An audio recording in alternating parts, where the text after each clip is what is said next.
Salut, c'est Trado, voilà vidéo de mise à jour pour l'or. Malheureusement, aujourd'hui, la séance de perte sur l'or de 3% ne fait que confirmer ce que les indicateurs montraient depuis quelques jours, à savoir le fait qu'on ait cassé la moyenne mobile à 20 séances. D'abord mettait fin à la tendance haussière, ensuite le MACD sous son signal, le stochastique sous son signal, le momentum négatif. On sait ce que ça veut dire, c'est que une grosse attaque avait été en préparation. Elle a eu lieu aujourd'hui et le canal rouge là a explosé en vol. Et malheureusement, c'est assez négatif. Il demeure que tout n'est pas perdu pour différentes raisons. La première raison, c'est que comme vous pouvez le voir, la Bollinger inférieure ici a retenu les cours. En fait, il est très classique lorsque le MACD et le stock sont sous leurs signaux respectifs qu'on a cherché la Bollinger inférieure. Et comme vous pouvez le voir, nous sommes en train de rebondir en intraday. Il y a donc de l'espoir pour qu'un répit se dessine. Ensuite, nous avons la fameuse tasse avec anse ici, dont la ligne de coup ici n'a pas été battue en brèche en clôture. Elle aussi a résisté en séance, enfin en clôture, bien qu'elle ait lâché en séance. Donc ça, c'est un autre point qui est assez intéressant. Alors, si on veut se rassurer, on se dira que la consolidation est terminée.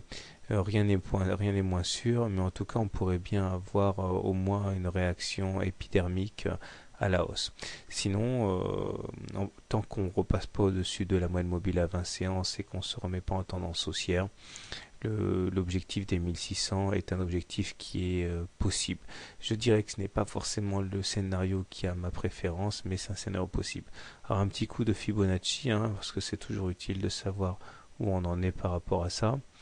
Donc c'est ici, entre le plus bas de la vague haussière du 19 octobre au plus haut des 1800 séance du 8 novembre, on voit que nous sommes en train de rebondir sur les 61,8% de retracement de Fibonacci.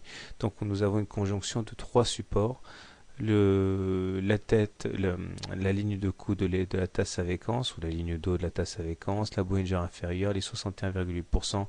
Donc il y aura sans doute une réaction haussière sur ces niveaux. Il faut voir si la réaction baissière ne sera pas plus forte.